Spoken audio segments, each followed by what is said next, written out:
Alright, I'm going to bought a pair of these universal rear sets. I'm going to put them on my dual overhead cam cb750. I'm going to mount them right where the passenger pegs used to be. I've ridden around with my feet on the back pegs, and I really like the position. This will actually put them a little farther forward, which is probably even better. Going to go ahead and get these mounted up. The bolt that came with the universal rears was a little too short. You can see that this here is nice and fat, so I had to just go out and pick out some longer bolts. So they're pretty easy to pick up at your local hardware store. They're just metric coarse thread. Alright, so I have this mounted up. I mounted it, I hope it did it right. The lock washer on this side, and then the nice little smooth round washer on this side. So, because this is your pivot point, so didn't want to have that rubbing against the stamped frame there. I'm going to do things a little differently with this one. I know some people put the mount point right here. I'm running a disc brake on the back, so you can mount basically a bended piece of metal that runs kind of along behind the shock here, and actuates the lever. Like, you just would kind of take this and flip it around so it's facing up, and then you have your piece of steel, essentially bent piece of steel, running from here to actuate that lever over there. But I'm going to instead, you'll also have, if you do that, you'll have to rig up kind of a spring system for this to be able to return, for the brake to return under tension properly and all of that stuff. I'm just going to reuse basically this. So with the dual overhead cam cb750, as you can see, there's quite a bend in that. So I'm not going to reuse this particular brake pedal, but I did buy a brake pedal from a wrecking yard that was much straighter and significantly thinner. So what I need to do is basically mount it on this, figure out and mount it basically straight up, figure out where the cutting point is, using my cutting wheel to cut the brake at the appropriate point. Then I'm just going to mount what is effectively a bar from here straight to here, because this I'm gonna mount it sitting straight up. And once I get that, I get to reuse the spring, and I don't have to worry about the brake light being wired or hooked up through the back there. I'm just reusing this. It's all taken care of.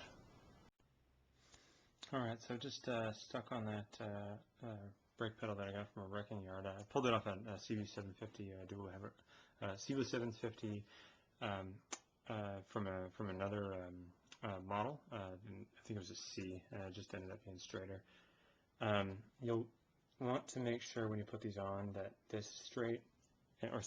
that this is the same angle as this. So when you press it, it'll move in line with the other one. There's a little bit of wiggle room there, but try to get that basically the same across there. And if you do need to adjust it, you can use the all thread. Alright, so got my all thread cut the right length. Have this mounted up. Already put the little joint on, I'm going to actually mount this in the back here.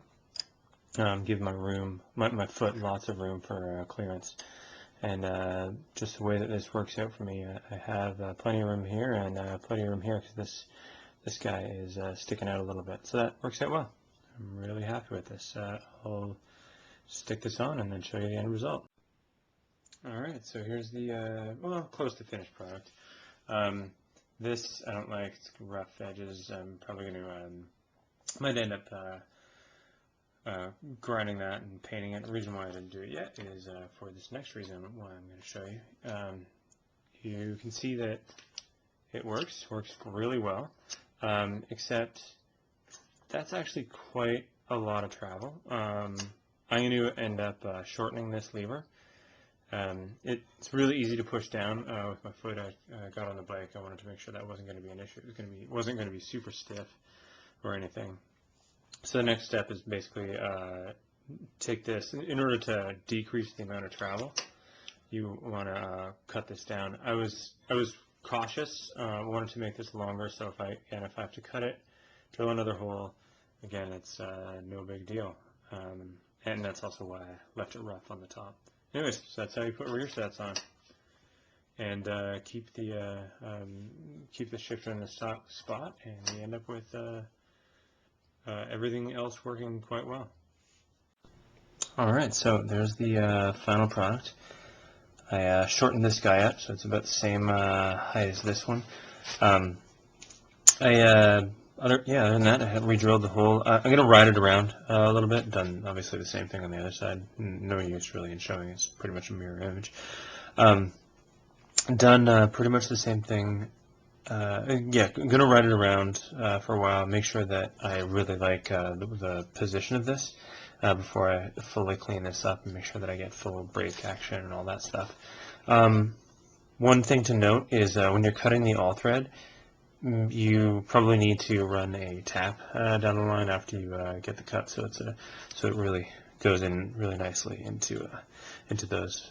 Other than that, you should be good, and you should have a good time with these. I know I'm looking forward to riding around with these. It should be a lot more comfortable with my bar position than what I was running with the stock pegs. I'm also noticing that my muffler is looking pretty friggin' filthy right now, so probably the whole bike needs a wash. Alright, have fun.